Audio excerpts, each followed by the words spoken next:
there's a lot to talk about. How many of you were part of the 15 million strong people all around the world who marched against the war in Iraq on February the 15th, 1 month before the invasion?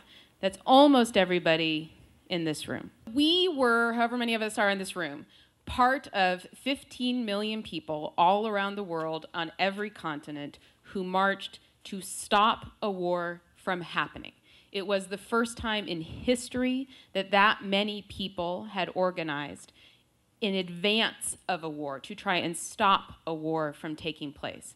It was the culmination of quite an extensive amount of organizing, local organizing, national organizing, global organizing. Many of the people involved in that organizing had come from and saw that organizing as very much a part of their anti-corporate globalization, global justice organizing. One of the initial meetings that happened that helped plan that day of events happened in Porto Alegre, Brazil, as part of the Alternative Summit, which were the Alternative Summits started to counter the Davos summits, where we decided that instead of protesting against Davos, Switzerland, and the World Economic Forum, we would start holding our own alternative forum where we would articulate our vision of the future. And hundreds of thousands of people ultimately started gathering in Porto Alegre, Brazil, yearly, to articulate and organize around our vision for the future. And it was in Porto Alegre where the culmination of local organizing came together to have a meeting where people said, we need to have a global day of protest, and we had it. And I was part of 150,000 people marching in San Francisco. I was moved to tears in that march. There were so many people, and the crowd, so a cheer would start somewhere by someone. One person would start with a cheer, and it would move into 50 people around them and 200 people around them, and then it would move to 150,000 people, and then you could hear it echoing off the buildings. And the power and the passion and the spirit, people who were out who had never been out before, you knew, out in the street, a mass diversity of people coming together with a vision, with a hope that if that many people came together, we would stop something terrible from happening. It didn't. The terrible thing happened. The day that the war began, I was among many, many other people in the streets of San Francisco who we used our bodies to shut down the financial district of San Francisco. And we targeted the corporations behind the war. And we sat down in the middle of the street in front of the Bechtel Corporation, in front of the offices of Chevron, in front of the offices of weapons manufacturers and weapons purveyors, and in the middle of the street. And we shut down the entire financial district. I sat locked in lock boxes next to two people blocking Market Street. And we were locked into our boxes, so we couldn't move anywhere. Turn off your cell phone, Bill. Jeez. And one of the things that I was most amazed at was that we were locked down, right? So we couldn't move. And the police came, and they took first the group of people who had just been locking arms and were in front of us. And all of those people were removed. And then there we sat, the people locked down, and the fire department came with chainsaws and were getting ready to drill us out of our lock boxes, and the sparks were flying and the pain was setting in. Believe me, it was quite painful. And in response to that, wave after wave after wave of people who were just on their way to work, just regular folks going to work in downtown San Francisco, sat down, linked arms, sat down in front of us. Then they got arrested. Then the next wave of people, just on their way to work in San Francisco, sat down, linked arms, sat down to protect us, and then they were arrested. And the city was completely unprepared for the level of solidarity. They knew about our protests. They knew what we were going to do. We were very public about all of the organizing. We told them what we were going to do. We told them what we were going to shut down. And what they didn't count on was that the entire city was going to support us, and the entire city was going to come out. And the city was shut down because the police did not believe in the solidarity that we could create. That was the day the war began. We thought it would help shunt the process of the war, that it would stifle the ability of the Bush administration to launch the assault that it intended to launch. Most importantly, because we were targeting the corporations behind the war. We didn't succeed in that. Many people saw these, shall we say, lack of success. 15 million people marched. I marched on a Saturday, and the war still happened. I sat down on the streets on a Monday, and the war continued. And the press said, well, clearly, activism doesn't work. Clearly, mobilizing doesn't work. And some people believed that and took that to heart. But many, many, many other people said, this is the start of something for me. I have connected to others. I have connected to a community. And now I'm going to organize for something else. And for many people, that something else was the 2004 presidential election. And they were going to organize to stop Bush from becoming re-elected president. Now, many of us believe that we succeeded in that. That Bush, in fact, was not re-elected president, but rather reappointed president. But however you want to see it, the press then said, well, clearly all of those people who organized to keep Bush from being re-elected, clearly that organizing doesn't work. And many people went home, and many people were disgruntled. But many others weren't, and continued to organize on the massive number of issues that continued to arise due to the failed policies of the Bush administration and the Congress. And many of that organizing received significantly increased momentum with the tragedies of Hurricane Katrina and Rita. And the intensification of our realization, if you don't mind my alliteration, of the real effects of failed policy at home. That failed policy kills people, whether it's at home or abroad, and new movements organized. And for many of us, in 2004,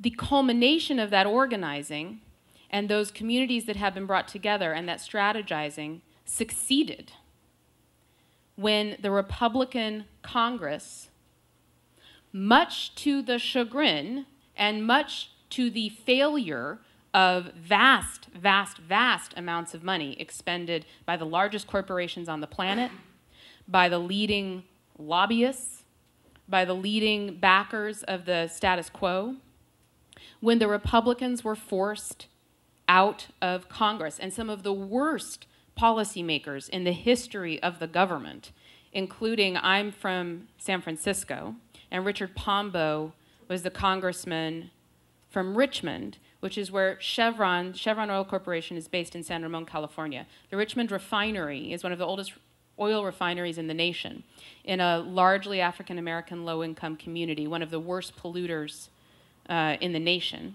Richard Pombo held Chevron, held the Richmond refinery in place, supported the oil industry, supported the war, supported everything that was terrible. Richard Pombo was kicked out. No one thought that would happen. He was just one example of many, many, many others. And the Democrats were put in control. And most of us celebrated for a minute.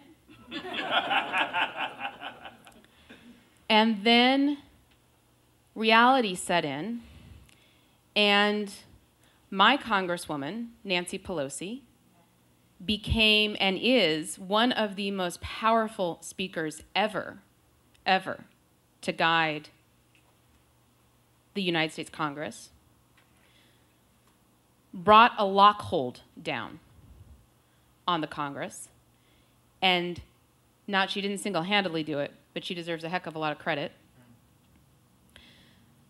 stifled everything that we put that majority in place to accomplish. Everything, to the letter. Nothing happened. Nothing went forward. Nothing that we sent them there to accomplish took place. Now, one of the things that Reverend Yearwood and I share in common is a history with Congressman John Conyers from Michigan. I used to work for Congressman John Conyers. I was a legislative assistant on Capitol Hill. I worked inside the Democratic Party for as long as I could stomach it, and then I left. But for me personally, as someone who had been through that, had made that commitment, knew many of those members of Congress personally, knew many of the staff personally, to see the utter failure of what it meant to have the Democrats in control of Congress was heart-wrenching. And it made many people who had continued organizing go home and say, man, you know. But what has been true is that we have, in fact, continued organizing. And where we stand today is at an unbelievably critical and important juncture in our politics. We are in the middle of a political cycle, unlike any other that I think this country has ever experienced for many reasons.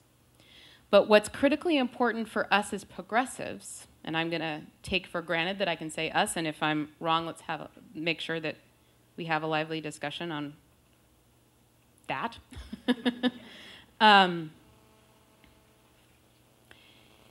Is that our issues are sort of being bandied around, right? I was part of the protests. I helped organize the protests for the WTO, shutting down the WTO in Seattle in 1999, the International Monetary Fund and the World Bank in 2000, protest after protest after protest that succeeded remarkably well in stifling almost completely the progression of the World Trade Organization, stifling almost completely the power of the International Monetary Fund and World Bank, participating in the movements that helped radically alter governments across Central and South America, incredibly successful movements. Our issues on free trade and anti-corporate globalization are front and center in this election, are they not? We, in the peace movement, the war is front and center in this election, is it not? Issues of global warming, climate change, hurricanes Katrina and Rita, poverty, economic dislocation, race, gender, the recession, all front and center in this election. But for me, a very disconcerting way.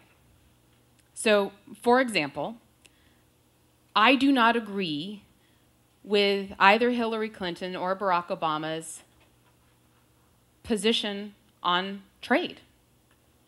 They are not progressives, neither one of them. Hillary Clinton, I just don't even want to start with what it is that she's talking about or not talking about or what her position is or wasn't is and could have been on free trade.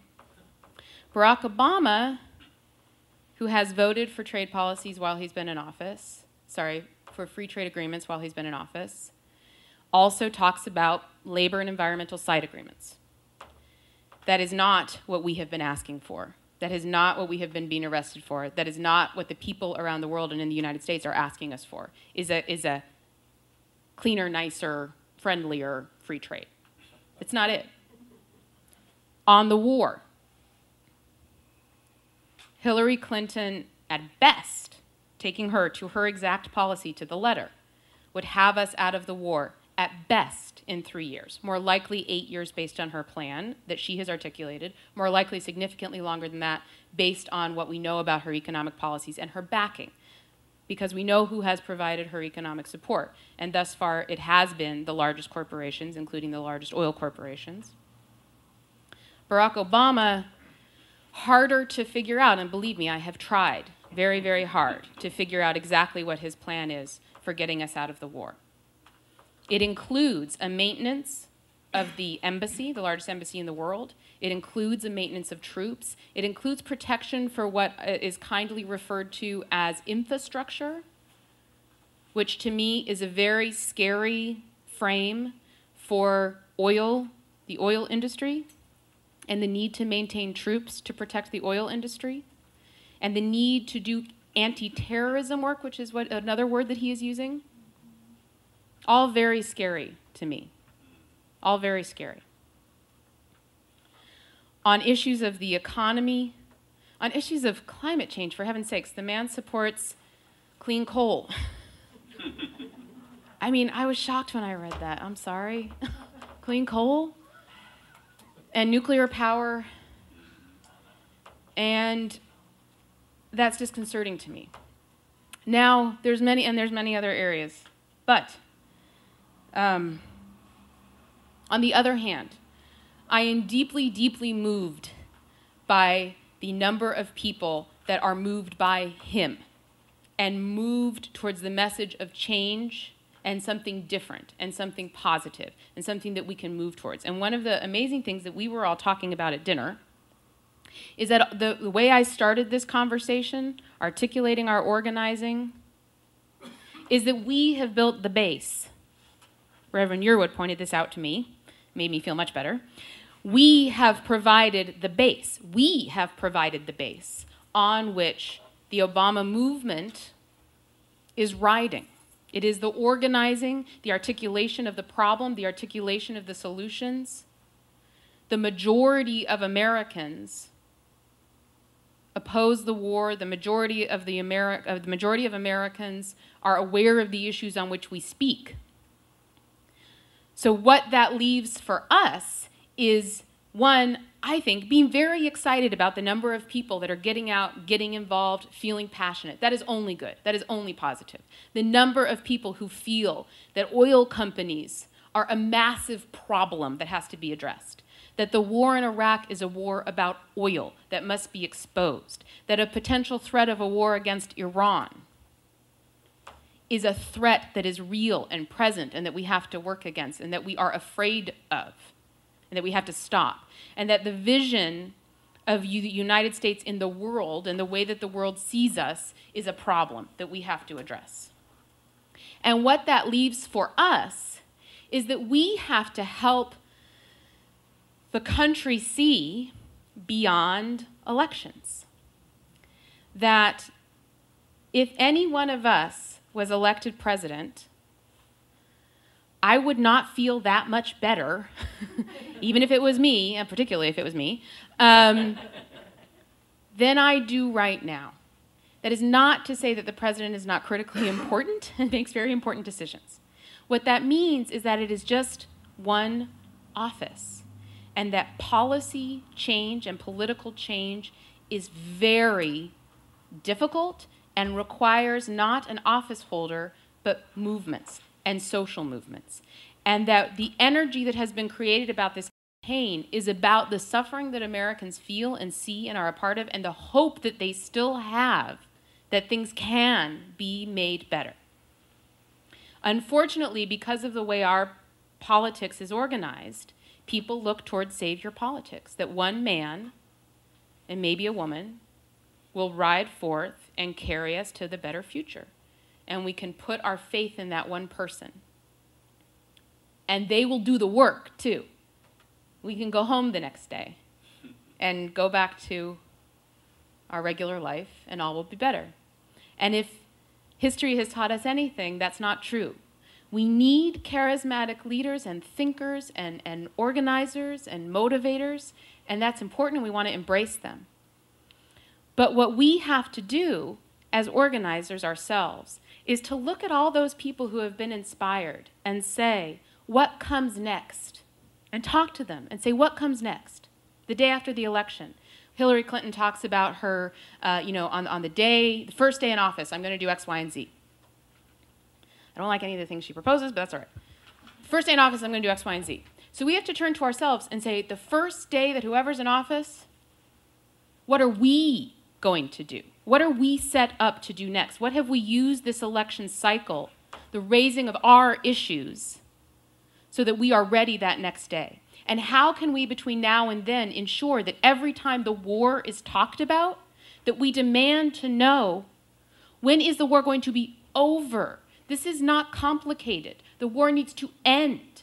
Not what is your 5, 10, 12 troops in the 6th and the 7th month and the 10th, 12th and the combat troops and the no, it's very, very simple. Iraqis are quite clear whenever they're polled.